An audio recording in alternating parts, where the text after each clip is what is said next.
And by the way, my name is Gerald Kane, and I serve as the president for Pierce College Puyallup. So, all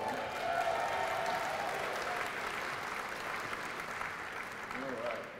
But like I said, I'm still experiencing a lot of firsts right now. You know, been to I guess this is my second college-wide professional development, so not necessarily the first. However, the first one to take place actually in the winter quarter. But probably the first that I've experienced coming from the Midwest was my first winter here. And so it's been very interesting to experience that and what that's like here. And what I did know, like in terms of the culture, is that, at least driving-wise anyway, is that people either on one stream of the spectrum, meaning that they're driving really fast, or they're driving really slow. So I've been trying to balance that out and figure out, okay, what's the rationale? But I get it, you know, you have hills and mountains, and so I understand that, cautionary. But when it says 55 miles an hour or 60 miles, it doesn't mean you go 40. I mean, I don't know, I just don't get that. So, but anyway, I'm excited to be here today. I think we have a great day. One of the things I want to do is make sure we cover in terms of our emergency protocol. And so just make sure that you're aware that we have exit doors also on the right side of the building, also I guess the left side of the building, and also also on the left side of the building. The other part of it too, in case there's an emergency, remember I always call 911. Notify them that you're at Pierce College Fort Steilacoom location, and therefore we can make sure that everybody remains safe. Also, I have the pleasure to bring to you one of our Board of Trustee members, actually our chair, and so Angie Condon, and so she's going to come up and bring you a welcome. So we're excited that she's able to join us this morning. She's been a delight and pleasure to work with. I also look forward to our trip. Hopefully it happens. We're supposed to be going to the Legislative Summit, and our flights are scheduled to leave, which is located in Washington, D.C. Flights are scheduled to leave on Sunday, so I don't know, Angie. We'll have to see how that's going to work out. But hopefully, I look forward to enjoying her friend, compassionate, relationship, working with her also with the Legislative Summit. But she's a great person. So without further ado, please welcome our board chair, Angie Condon.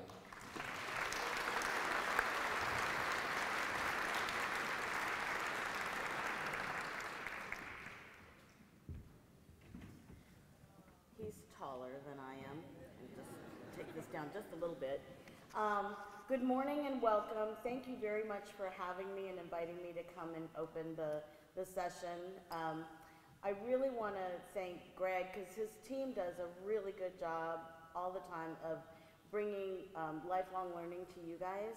And I had an opportunity to look at what you're doing today, and it really fits in bringing our students to success and completion, and that's because you guys are engaged.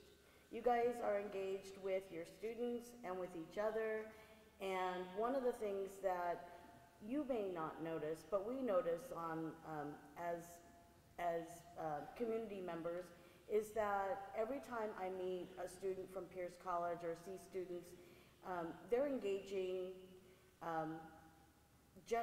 intergenerationally. They're engaging with each other regardless of what generation they come from. They're engaging with the public and are able to, as Michelle always ends with, thrive in an evolving world, and that's what we want. We want student success. So thank you very much, and I hope that you enjoy today's session.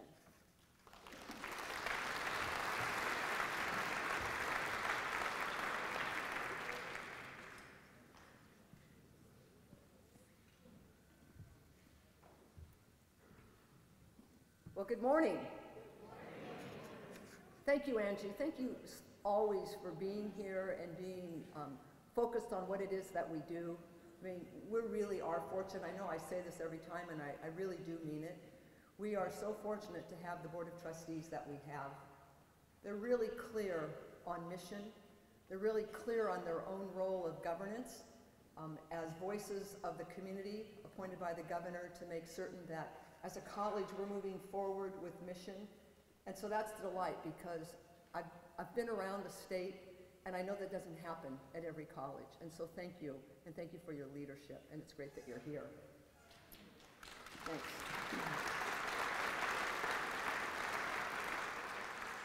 Well, we always have first. Thank you, Daryl, for thinking of the first.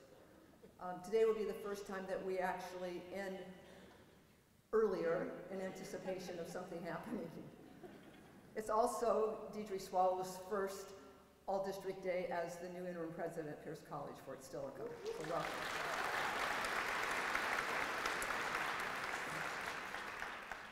I wish that I could say it's the first time I've been up here. You may be saying, I hope it's the last. Critical connections. What does that really mean? What does it mean to have a critical connection? There's one aspect of it right here up on the screen that I won't read for you, you can read yourself. But it is that importance that happens when we come together, either as 2 or 3 or 300, that it's what it is that we do together that's important. The numbers are irrelevant, but what we do is extremely important.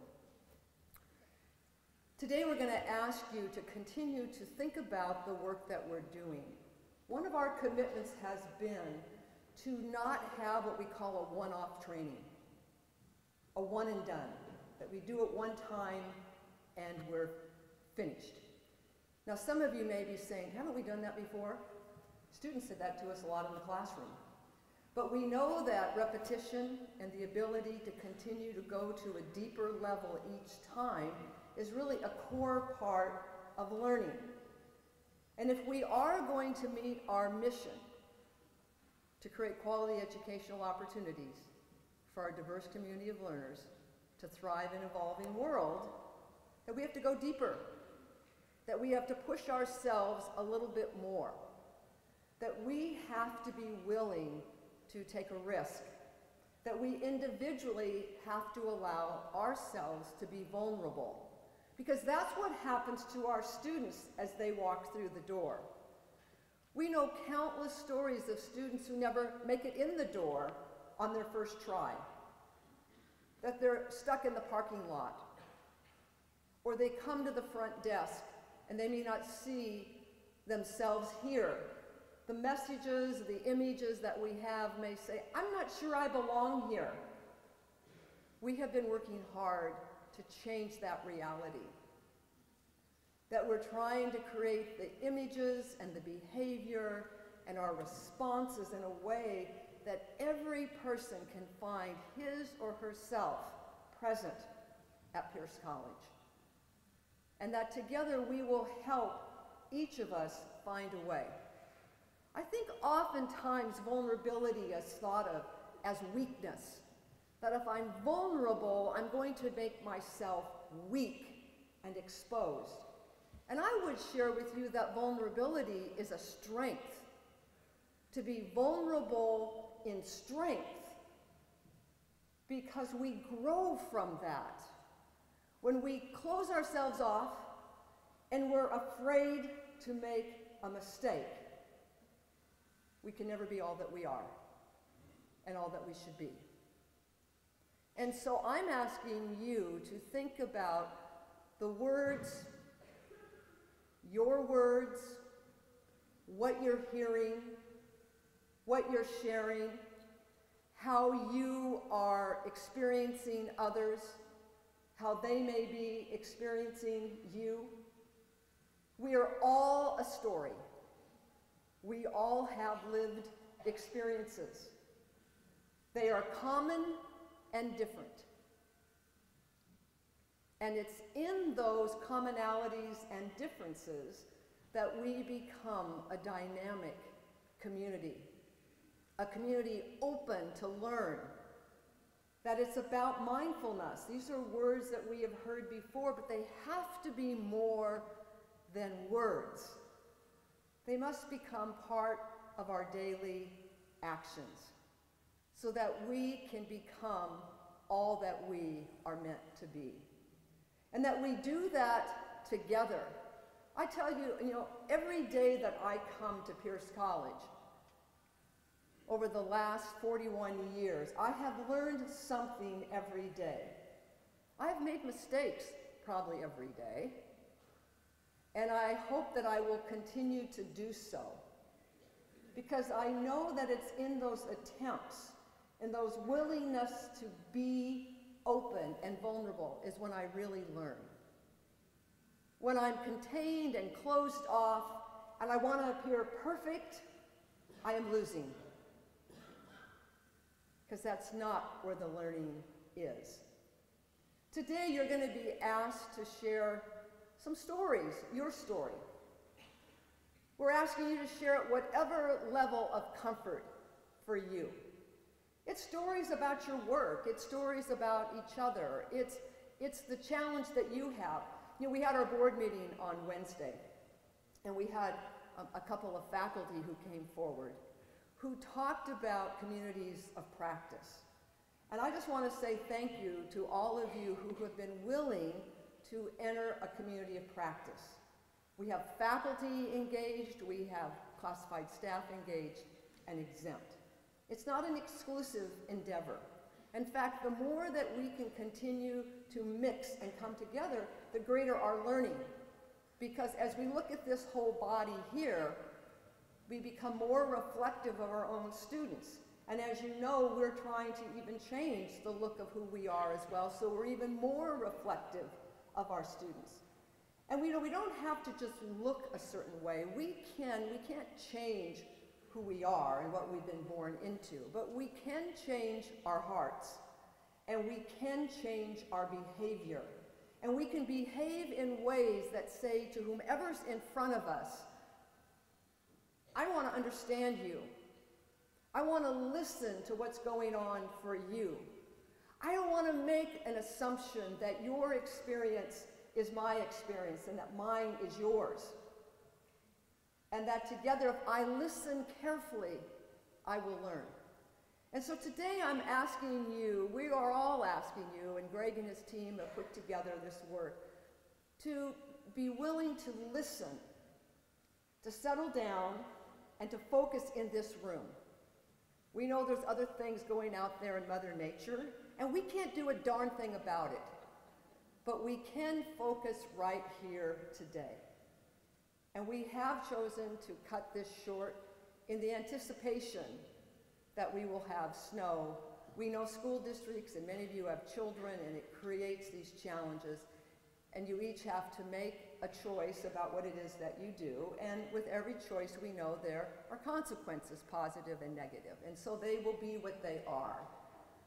So before I turn it over to the team, I'd like you to just for a moment trust and close your eyes. And as you close your eyes, I want you to think about you for a moment. And to think about the story that you will share. The important part that you want to have someone else know about. And I want you to focus on how you will be when you share that story. And why it's important to you. And how it may connect or not with someone else.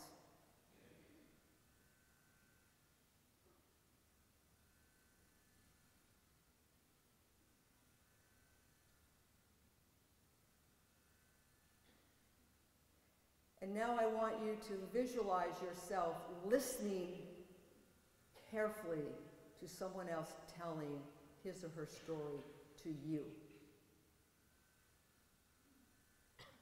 I want you to think about how you will be.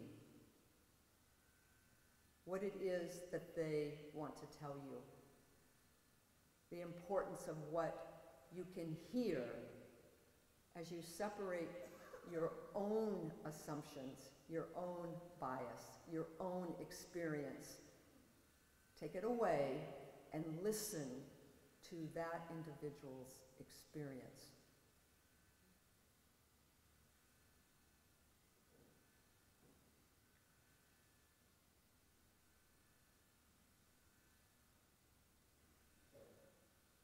Thank you for doing that.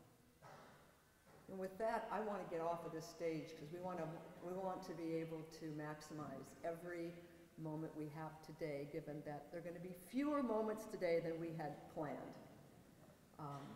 So thank you for being here. Thank you for being part of Pierce College, because it is through you that we are able to do this magical work, this important work of helping our students thrive in an evolving world. So let's have a great day. Thank you.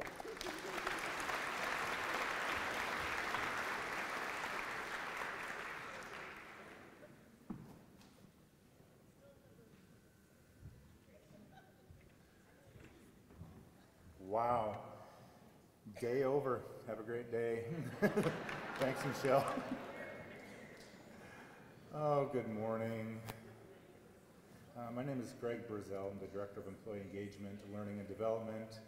And I just need to start off with, wow. I'm often asked, before these days, are you nervous? Are you nervous? Are you nervous? And I can honestly, from the bottom of my heart, say, not a bit. How part of my shared story today, and I'm, golly, crying already, holy smokes. But part of my shared story at Pierce College is this. I feel connected to you. I feel connected to this college. I feel connected to what we do. So how could I be nervous? We're all in this together, right? So yeah, absolutely. We're in this together. And that's what today is all about. So, Michelle said it beautifully. There's a lot of new today. And Daryl, thank you. There's a lot of new today. And first of all, I just want to acknowledge that there are a lot of people stepped up for this event today. A lot of people stepped up. A lot of thinking went into it. A lot of heart went into this. Our facilitators, later on in the day, we're going to be doing breakout sessions, something that might be new. And the facilitators many of them are new to facilitation. Many of them are seasoned. But you know what? Every single person who will be helping facilitate today has the common thing of, we're here for the common good for our students. We're here for each other. And we're here to support it. So I just want to say thank you to all who've stepped up today. Planned Shelby, Winters, the EDI group, ELAG group, so thank you. Just give them a round of applause as well today. All right. So, with that said, let's get going. I want to go ahead and talk about the agenda a little bit today, just so that you know what's happening. So we'll be spending a little bit of time in here in the HEC. One of the things that we've heard, and we hear your feedback, is can we please get the heck out of HEC on All District Day? So what we'll do is we'll frame the day up in our large group today, and then what we're going to do is we're going to actually break out across the campus into smaller cohort groups for a more intimate setting and some movement and some active learning, and then we'll wrap up the day back in here. So as Michelle said, settle in, get present, and let's do this thing. I want to start off with this picture. It's interesting. Do y'all see what this is? Take that in for a second.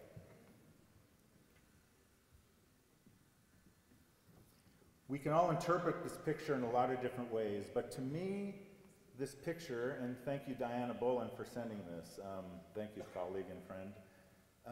The way I interpreted this picture, I think it fits this day beautifully. So, part of my shared story, and for those of you who don't know, I was tenured faculty in early childhood education, and so that was my life before I came to Pierce College. I taught preschool and child care, and kindergarten through third grade, so early childhood was my life.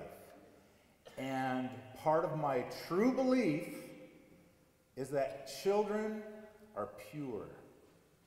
Children know more than we do in a lot of different ways, truly. And so when I looked at this picture, I thought, this is perfect for this day about critical connections. Because I don't know about you, but as we get older and wiser and we have more experience, I wonder, Do the shields start to build? Do the masks start to build? I don't know. So when I looked at this picture, I'm thinking, what I see are two adults back to back, but what's on the inside?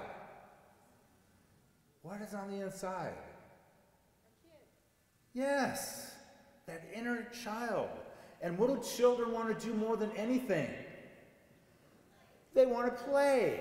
They want to connect. They want to be with you. They want to learn about you. They want you to learn about them. Where do we lose this? That's one of the things I often ask when I teach early childhood education is, where do we lose this? Do we lose this? I know I have. I'm trying to gain it back. And so part of what I want to teach early childhood education is, let's teach a young child to keep that curiosity. Let's teach that child to keep that willingness to listen, that willingness to ask questions, that willingness to learn and carry it through life. That's what we need. So I thought that picture just really set the tone for the day. So Michelle asked you to think about how you're going to be interacting today. I'm just going to add one more layer. See if you can tap into that inner child that you have inside yourself today. That natural curiosity, that natural way, these skills that children have. The ability to develop, to just really listen, be listened to, and ask those questions. You ever been asked questions by a young child before? I have. Hey Greg, what's your nose so big for? Let me tell you about that. You ever had those honest questions before? Of course you have. That's human nature, man. And so let's try to tap into that human nature that children have.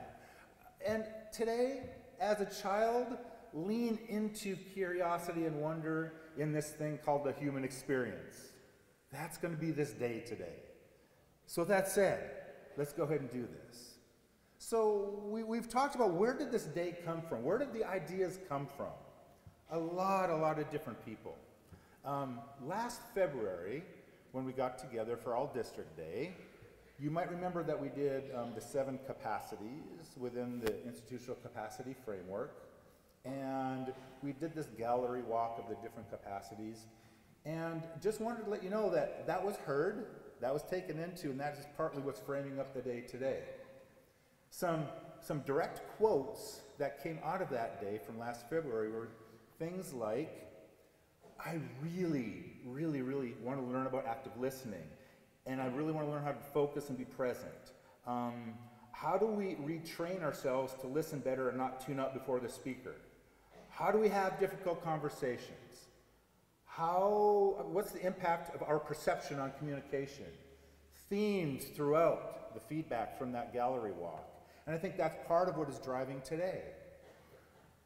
The outcomes today are going to be about active listening, deep listening, asking honest, open-ended questions, learning about our own impact on others. So that's where this started to come from. We had an employee learning and development think tank that we've mentioned before. That was a focus group, an insight group that said, what do we want professional development to look like at Pierce College? And again, some of the themes that came out were, we really need to learn how to talk to each other. We really need to learn how to listen to each other. We really need to learn to connect on a way that will help us move our college forward and help our students succeed. This past summer, we had an Equity, Diversity, Inclusion Insight Group get together and just talk about different things related about equity, diversity, inclusion as we move forward. One of the things that came out of that, they were talking about, there are 4 things that, and again, this was just an insight group of faculty and staff, administration and so forth, and they said empathy is something that we need to really think about. Authenticity is something we need to think about. Connectedness is something we need to think about. And the key thing one of the things that came out of this insight group was this. We really want to see something done with this. And that goes with what Michelle was talking about too. I think we're beyond the days of just a one and done and be over it and try to remember it next time. What we're going to try to do now is let's act upon what we're thinking. Let's act upon the decisions. Let's act upon what we think we need to do. And so the EDI Inside Group, this is part of your day. Thank you for that work. And then, just from surveys from past all district days, we heard loud and clear, we want to learn some skills. We want to learn some skills that will help us in our job. We want to learn some skills that will help us in life. So that is how we got to today. And so with that said, the outcomes and skill that we want to develop today is definitely this. Demonstrate the ability to deeply listen, be listened to, and ask open and honest questions. And evaluate how one's own lived experiences influence critical connections. Those are skills. Those are something we all need. And so that's what we're going to be focusing on today. So as we move forward throughout the day, I just want you to think of a few things that we'll call touchstones. You'll go deeper into this into your breakout sessions, and we'll talk about that in a little bit. But just think about these as we move through the day. And the first is give and receive welcome. And just getting back to the point that a lot of people are trying something new today. Just keep that in here, and that'll be a good touchstone to go back to. The second one is be fully present as possible. Again, we have a lot going on today. And Michelle, thank you for that mindfulness minute to start the day. It's something that I hope, going back to our last year's in-service, hope some of you took something away of that mindfulness minute. No matter what's going on, no matter what's happening, you have control over 1 minute to just bring it back down. You have that control to figure out what's going on in this very moment. So thanks, Michelle, for doing that and setting the tone. And engagement. We're asking you to engage in this today. I mean, truly, try something today that will push yourself. And engagement looks different for different people. When we talk about assumptions, some people need to doodle a little bit. Some people need to do something kinesthetic. Sometimes that might be seen as not paying attention, but let's not assume anything. Let's assume trust today. Let's assume that everybody is going to be engaged in the way that they need to be engaged. And then another one is just what is offered today is by invitation, not demand. So we invite you to participate and engage in the day as you feel you need to. There's a lot of good things that can happen today. Speak your truth in ways that respect other people's truth. Speak your truth in ways that respect other people's truth. Listen. Engage. Ask questions. Get curious. One thing, this one, I'll own this one. No fixing, saving, advising, or correcting. How many of you do that?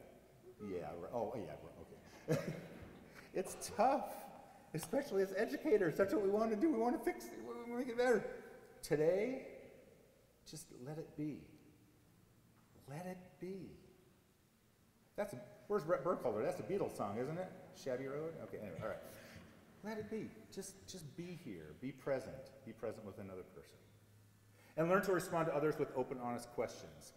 As we go into our breakout groups, you actually have that opportunity to learn more about that and practice that skill. And mostly when things get rough, turn to wonder. Ask those questions. Get to that inner child.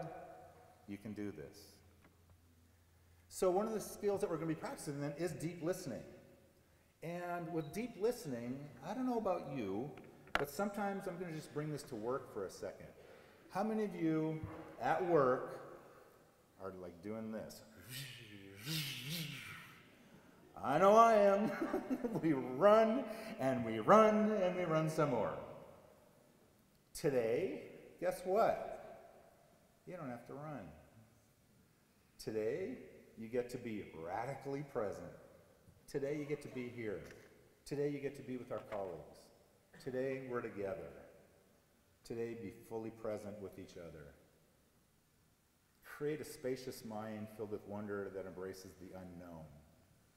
Again, I don't know about you, but at work and in life, I create stories in my head about people like that.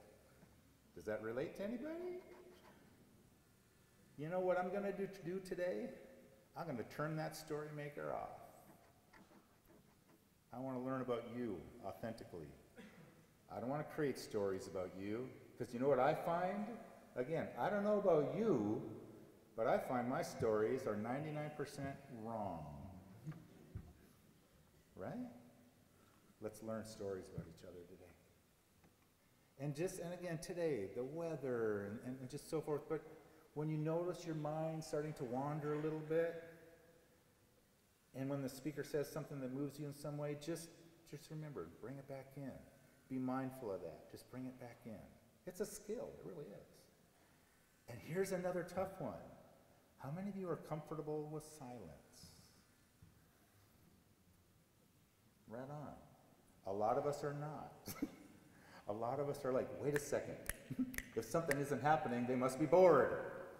If something isn't happening, nothing's happening. Silence is beautiful. Silence is the learning. Silence is one of the things about deep listening that we'll be practicing today. And then make meaning from the words you hear, void of judgment or a reactionary statement or question.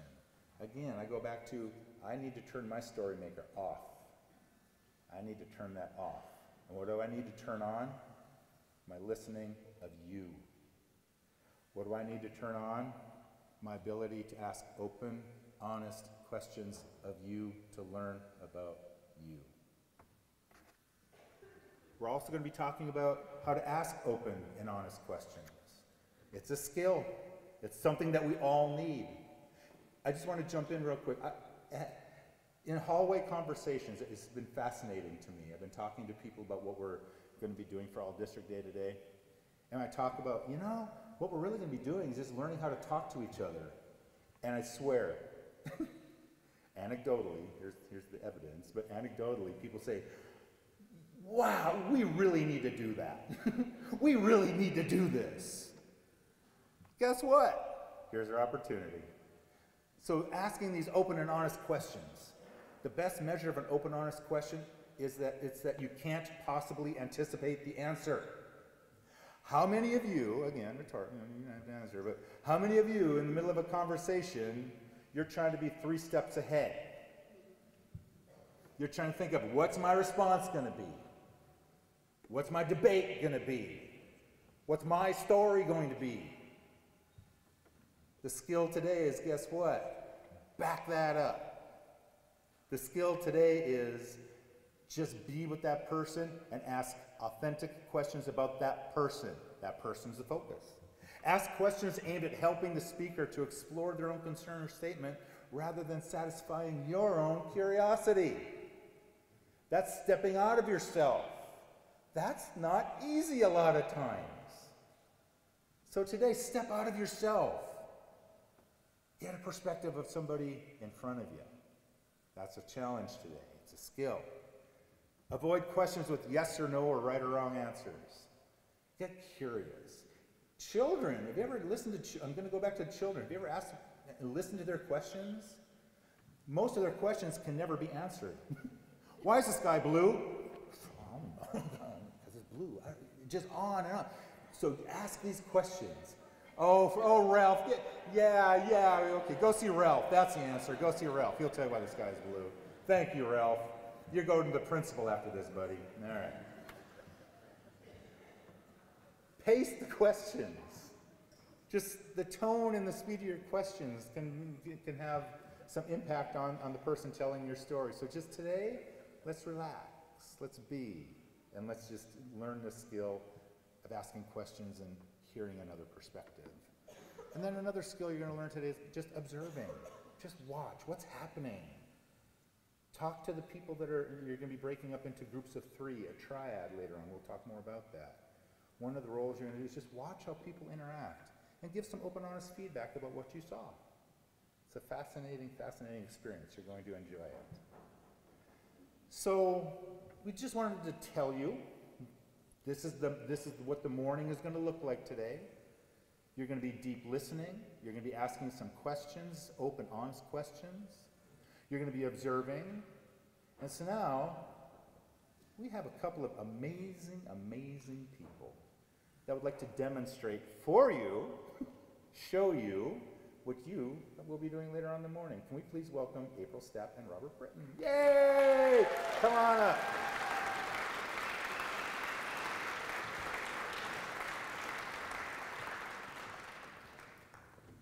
We have like real leather chairs up here for us. Come on. So we're going to do a little panel, a little show, a little demo of what this triad is going to look like in your breakout sessions. And so just kind of kick back and listen to some shared stories. And here we go. You're doing good, April. There's a microphone behind you. So I sent an email out earlier, about a week ago, with a prompt. And the prompt was up here. Is there an experience in your life that inspired or challenged you in such a way that fundamentally changed who you are? So what we're going to do is we're just going to model what this shared story looks like based on that prompt. And I think we'll start with April. So what role are you going to be? You're going to be the storyteller. I'm going to be the questioner. I was going to say, Robert Britton not taking a microphone? Come on, all right. And I'm going to be the observer for this time. Okay? April, take it away. Hi. I'm very shy, so at least in this case I am. So the story that I chose to tell today has a lot to do with who I've become as a professor and the kind of research and teaching that I do in my class. Research I do as a researcher, but teaching I do in the classroom. So when I was 17 years old, my youngest cousin, Carolyn, and my family is multiracial, so my youngest cousin, important, I'll explain in a second. My youngest cousin, Carolyn, went missing on her way home from school, from the school bus. For the next 12 hours, my family was searching for her. Amber alerts, SAA, RA alerts all over this is in St. Louis, Missouri, fearing for her life. They say that after about 8 hours when young children, she's 6, when young children go missing, it's pretty likely that they're not going to be found alive. So that was the context in which my family was there.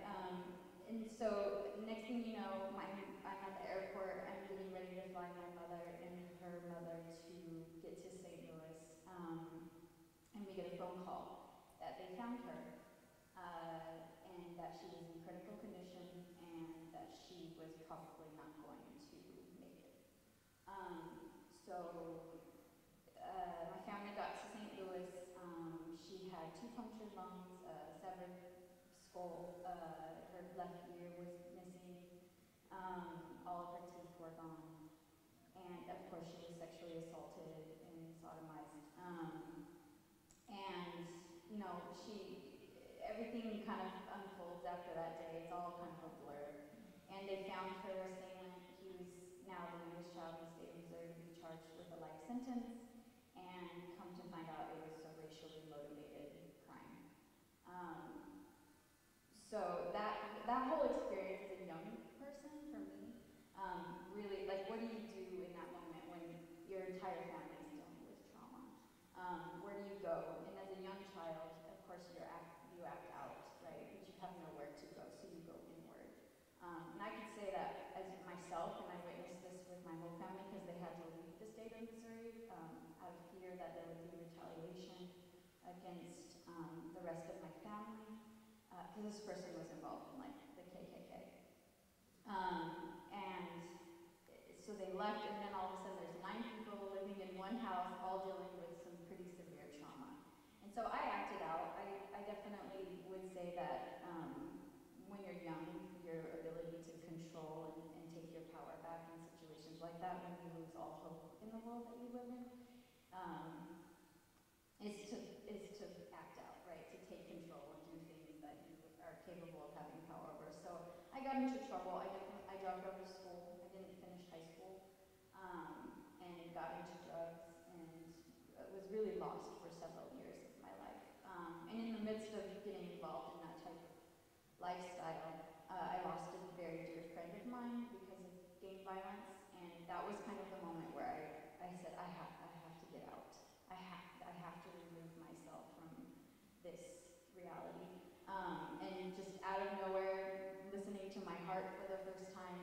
decided to go to school, ended up getting a degree in sociology, which was the first moment where I could actually place context to what had happened to my family.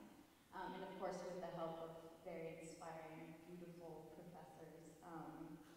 And ultimately now to this day, I have a PhD in sociology, and my dissertation research was on post-traumatic growth. So understanding the processes through which, yes, trauma can be negative and it can have dire effects on ourselves, but we can grow from those experiences, and understanding the mechanisms that allow us to grow. And for me, it was exiting the community I was in, but finding a community that could inspire me to overcome that trauma and give me context to understand why that trauma existed, and why I had acted the way I did in response to it initially. So I bring those elements into my classroom. I teach race and ethnicity, and I teach a lot about trauma and healing from historical and racial trauma. And that's me giving those tools to our students who do deal with a lot of the same traumas, whether it's living in poverty or dealing with racial and historical trauma, but giving them the tools to tell their stories and to have a community to share those stories with is something that I have learned is very important for people to overcome those types of realities. So.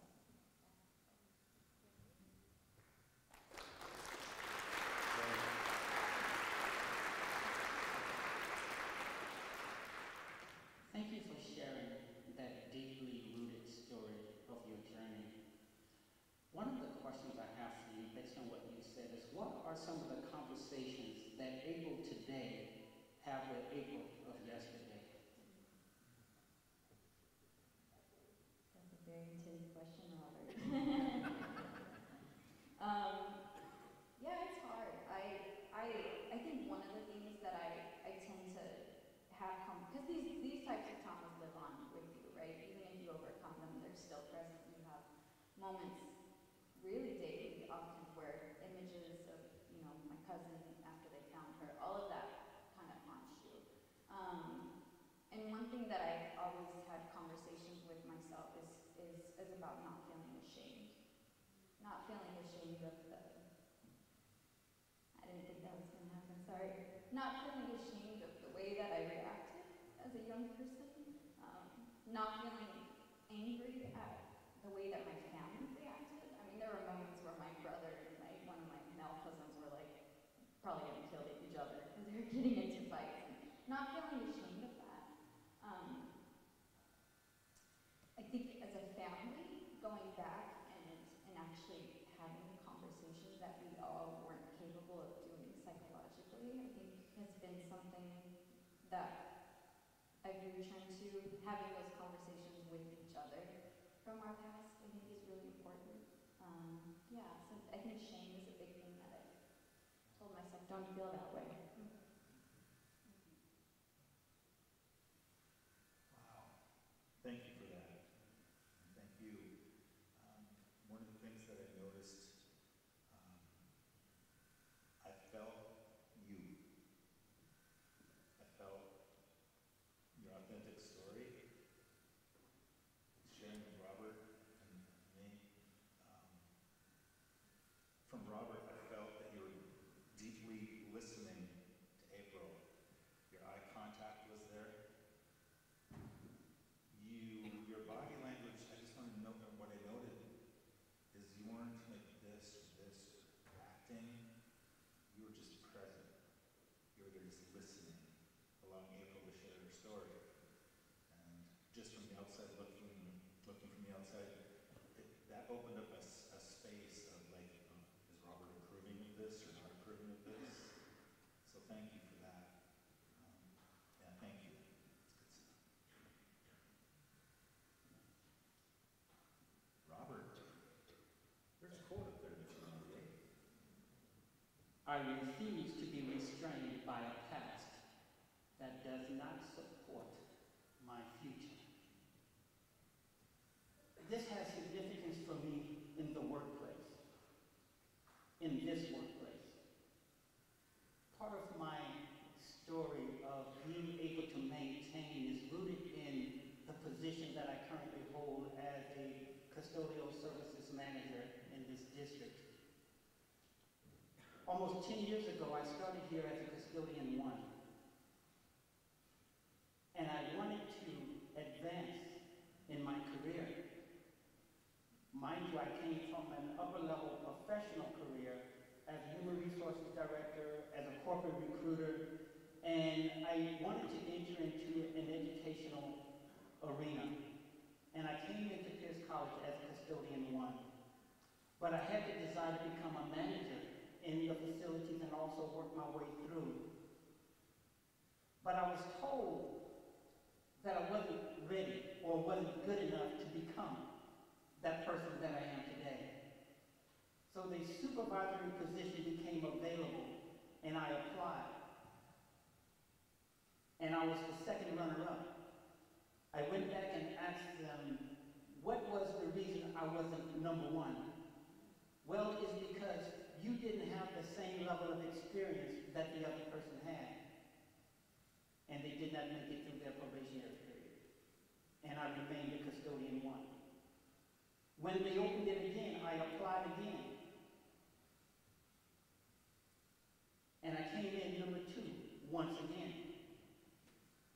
And I went back and asked my supervisor, okay, what's the reason why I can't get this? He said, well, this person has more education than you.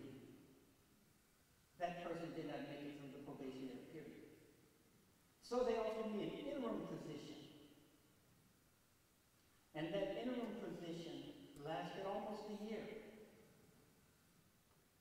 And when the final position became open once again, I applied again. And I went through the interviewing process for the 3rd time. Mind you, not giving up. Mind you, continuing to push through. Mind you, always being considered second best. And here it is nearly 10 years later, and I'm still here. And part of that process told me that I was invisible to people. That they know you're present, but they never really see you. And that had an impact upon me. And so I was having conversations with my mentors and asked them, why is it that I can be in a space and be productive and not seen? Where I can speak and not be heard? And people not recognize what my true potential is and allow me to die on the vine. And they told me this. You stay in the game. You continue in the race. Because eventually you'll get to the finish line. And so there are other people around you who are looking at you. So you model what it means to stand in the gap. You model what it means to be visible while being invisible. And so my perspective about what I was to do changed.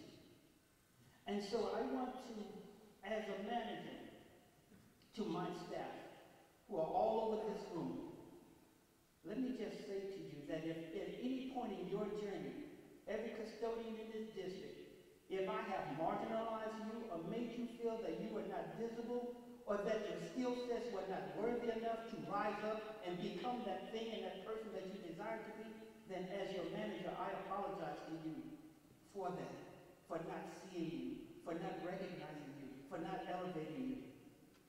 Because that becomes an important threshold for what I do and the work that I do. Not only in circles of diversity, but within myself.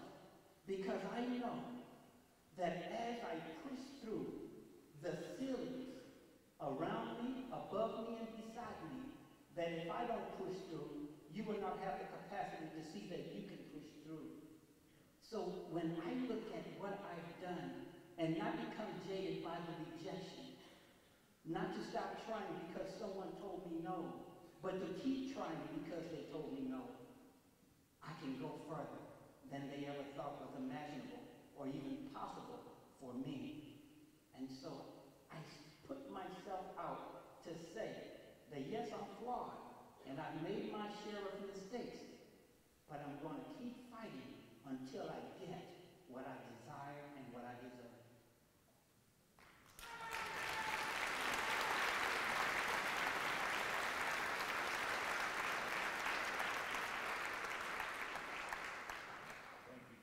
you for sharing that. First question I have is, at the end you said to get what you desire and what you deserve. Can you talk more about that? There are moments in our life, there are moments in my life where I have felt unworthy of the things that I've received in my life. Mind you, I live a very blessed life. But by all intents and purposes, society will say Robert Britton should not be here. He should not be on this stage. Robert Britton should not be the one who's leading this team that he leads because of his past. Because I carried the trauma of my past into my present. And until I had the ability to put my past aside, I wasn't able to recognize what my true potential was. And so I had to learn to stand on my trauma and not have my trauma weigh me down so that I can move forward and be the person that I am, to motivate, to inspire, and to teach others to be their optimal best. Thank you for that. I'm curious, when in the early years, what I think I heard you say is you were feeling invisible. What kept you going? What was it? What was was it internal, external? Where did it come from? How did you keep going? I have 4 black and brown babies watching me. And I cannot, and I refuse to let them down. They are my inspiration. My 21-year-old, my 17-year-old, my 14-year-old, and my 12-year-old. That's the reason I fight. And if I stop fighting, they will see me surrender. And surrender is not in me, not anymore. Where do you see yourself in 5 years, 10 years? Chancellor Johnson, be careful. I see myself in the next 12 months in front of a classroom teaching and instructing students, because I'm less than a year short of my master's in education.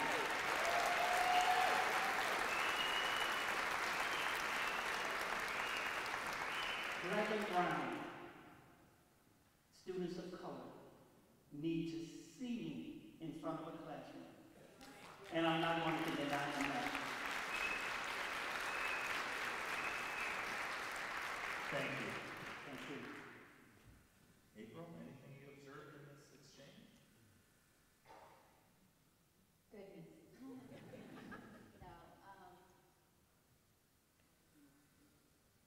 Nobody does. I was enthralled by Robert's story that I wasn't watching.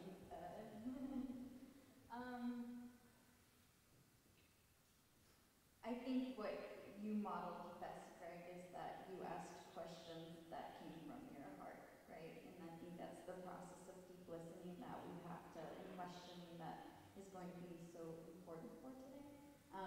And I know that mostly because your questions were exactly what I was thinking as Robert was telling his story. Was just really wanting to radically understand where that power and strength inside of me came from. And so, yeah, that's what I would say. Thanks, April. Appreciate it. It's okay. Go to the next one then.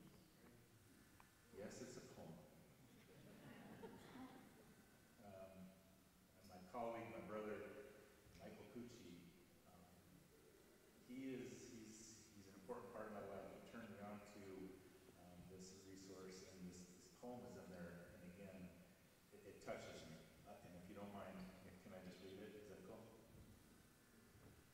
When someone deeply listens to you, it's like holding out a dented cup you've had since childhood and watching it fill up with cold, fresh water. And when it balances on top of the brim, you're understood. And when it overflows and touches your skin, you're loved. And when someone deeply listens to you, the room where you stay starts a new life. And the place where you wrote your first poem begins to glow in your mind's eye. It's as if gold has been discovered. And when someone deeply listens to you, your bare feet are on the earth, and a beloved land that seemed distance is not home with you.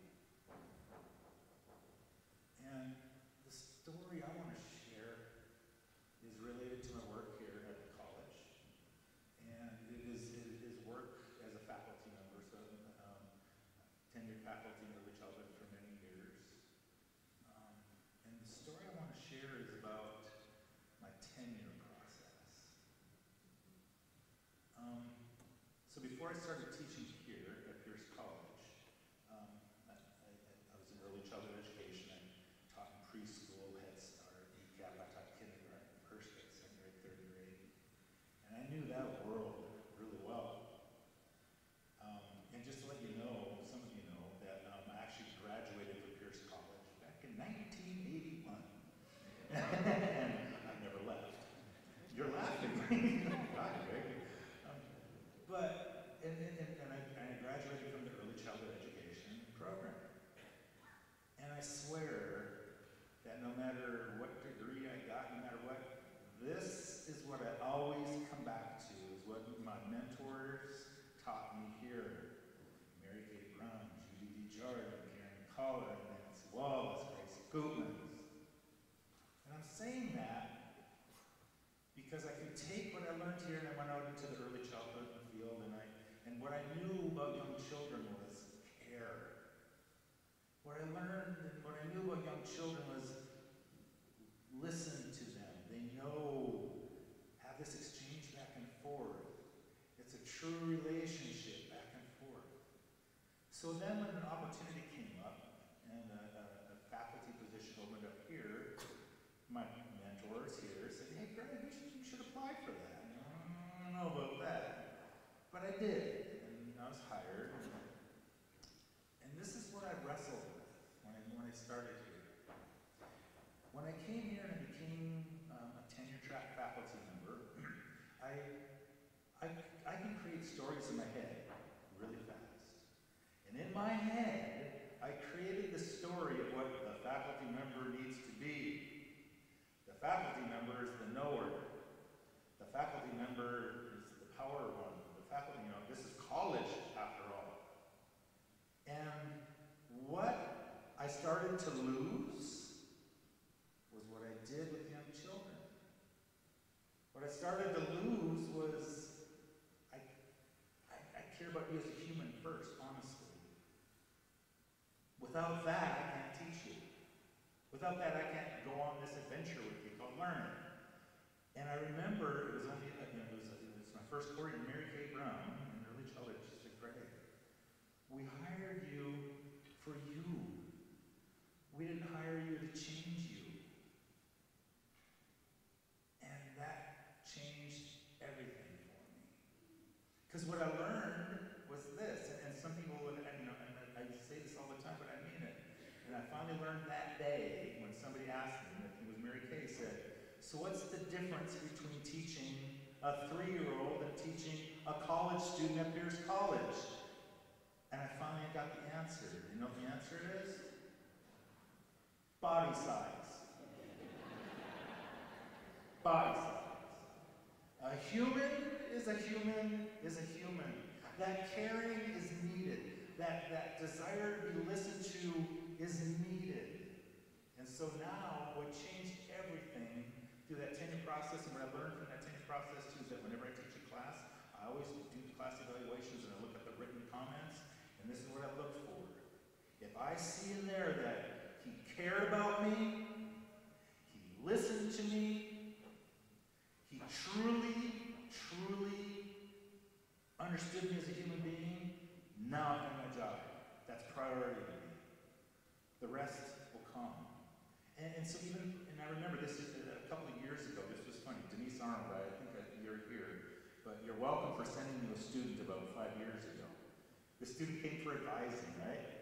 And they were just like, I think I want to do this early childhood thing. And instead of saying, well, let's sign up for early childhood classes, I was like going, huh. And I just tried to ask deeper questions, and I tried to ask more. And what we found out was, early childhood wasn't where this person wanted to go. This person really needed to go see Denise Arnold in social service mental health. And this person actually came back a couple of years ago and said, do you remember me? And I was like, I'm sorry. And he said, but that's okay, because we only met once. But because you listened to me, and you sent me over to Denise, look at where I am now. And so that's important to me. What's important to me is listening. What's important to me is the relationships with those students. What's important to me is putting that above everything else. And that impacts me in my work today.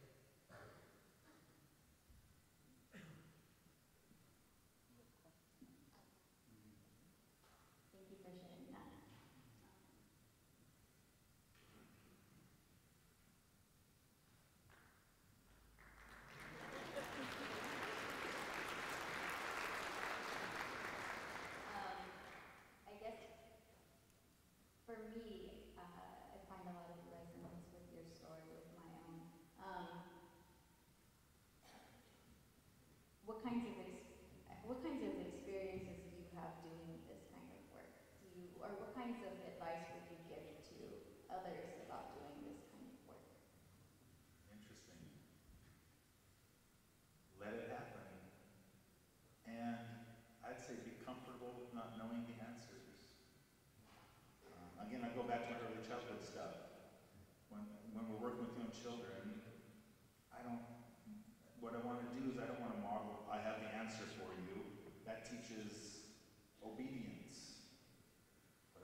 known as the knower. I don't want to be seen as vulnerable. I don't want to be seen as the person who doesn't know. Let go of it. Let's find out together. I think that's what I would say. In observing the conversation, Greg, you were jovial, energetic, and enthusiastic. You were vested in your conversation. And it came from a place of love. And it came from a place of knowing. You know your content.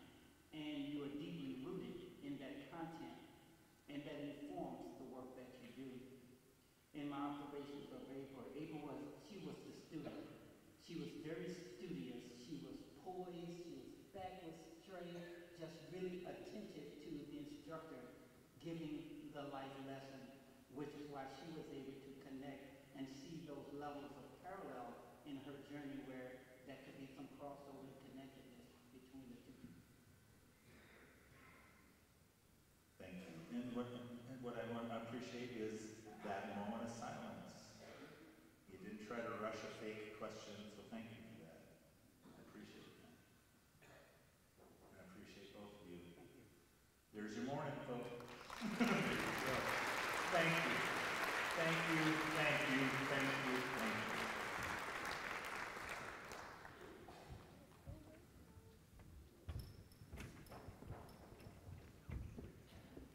Oh, man. So that's what the morning will look like. I don't know what you noticed about the shared stories this morning, but one of the things that we wanted to just demonstrate for you is this. This is risky. We know this. We have a community of practice going on right now, Dare to Lead. Who's in that community of practice? There's 35 of us, right? We talk about a concept in that book that the book talks about. Is called rumbling with vulnerability. And what that is this. It really means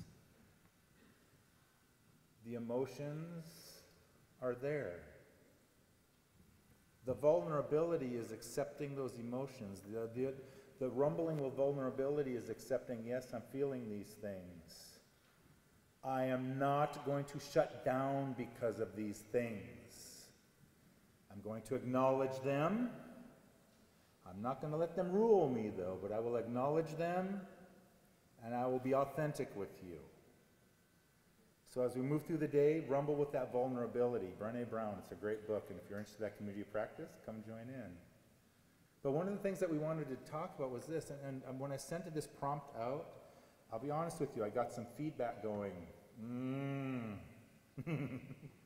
too much, not ready. And what we would just like to share is this. Your comfort level it's important. I shared a story about my work. I didn't want to, I could have shared stories about my life. I think I've shared some on all District Days, quite honestly. But what I chose to do today was talk about work because, again, what we really want to talk about is this. This isn't just touchy-feely fluff. This is a skill that we need to learn and hone and continually improve upon. This is the basis for which we can make things move here. This is how we improve. This is how we help our students. This is how we help each other. So as you go into your breakout sessions today, take what you saw here today, connect. Your facilitators, again, kindness, forgiveness. We're all here today trying to get better at what we do in humanity. So on your name tag, you will notice that you have a room number. What we did was we took all employees in what we call the magical oracle called Excel. And we hit the magic button. And it broke everybody up into these groups. But then we vetted it through other groups. And we saw some groups of, maybe not. Anyway, so we have the groups were actually, there was a lot of mindfulness that went into how the groups were set up. The teams of facilitators were set up. So you will be in groups possibly with people you don't know. And that was our intent. So, as you head to your rooms, it's on your name tag. Your facilitators will be in with you to guide you through the day. One thing I'd like to just offer up is that as you go to your breakout sessions, if you see that you're in a room and you have concerns traveling to that room, please come and talk to me. We have 2 available cohorts here in Heck, in the Heck building, so you can sure come and talk, and we can address that. So with that said, your facilitators, you're in good hands. We will see you back here at 11:45. Have a great morning. Happy Friday, everybody. Woo. You do see the snow out there, right? Woo.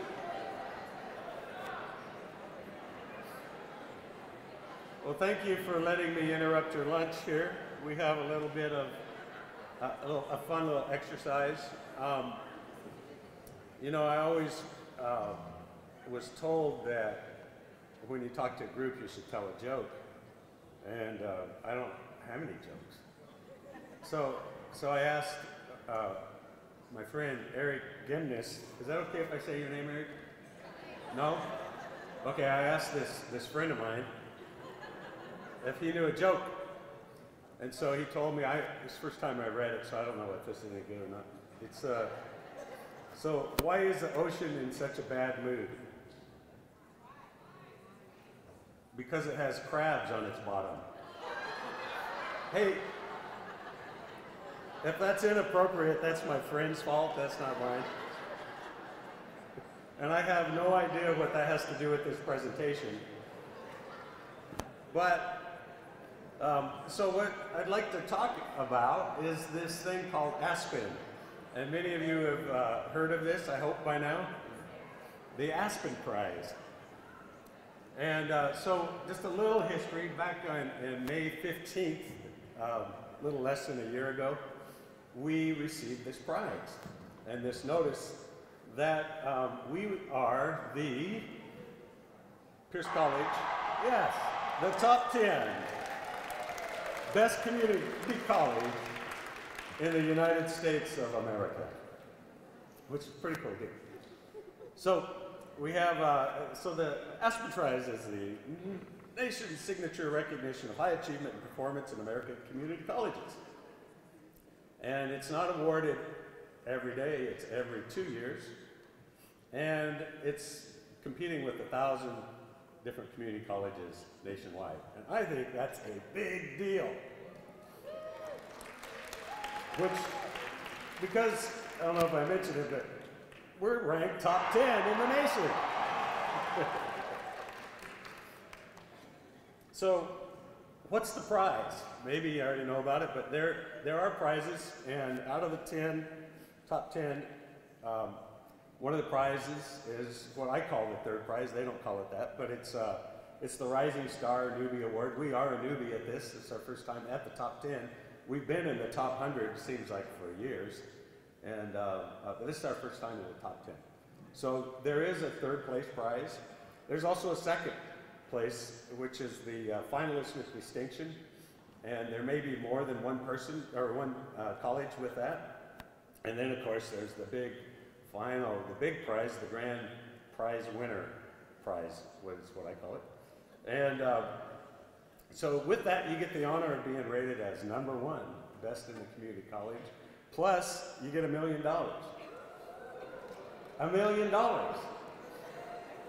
So that's, that all goes towards student success, and we are counting, well, we're hoping that we get to experience this, because we are the top 10 best community college in the nation. So back to Aspen. So there's a team of national experts that collect extensive data and they conduct multi-day visits. Well, they've been doing that with us and they've been here. And so we will find out soon how we did. And so you might be going, how soon? Not very far away. April. They didn't tell us when, but sometime in April we're going to learn this. So it's only a few months away. So, and just in case you're curious, I threw this in here. So we do have competition. They are real colleges. So we have Alamo Colleges, Broward is another one that's in the top 10. Cooney, is that how you say it? I don't know. And Indian River State College, Miami-Dade, and Mitchell's Technical Institute, Odessa College, Pasadena, San Jacinto, is that how you say it? Jacinto. And of course, and not last, but the best of them all, Pierce College, you got it. Thank you, thank you. So, and by the way, so when we receive this award, it's for Pierce College, Fort Steilacoom.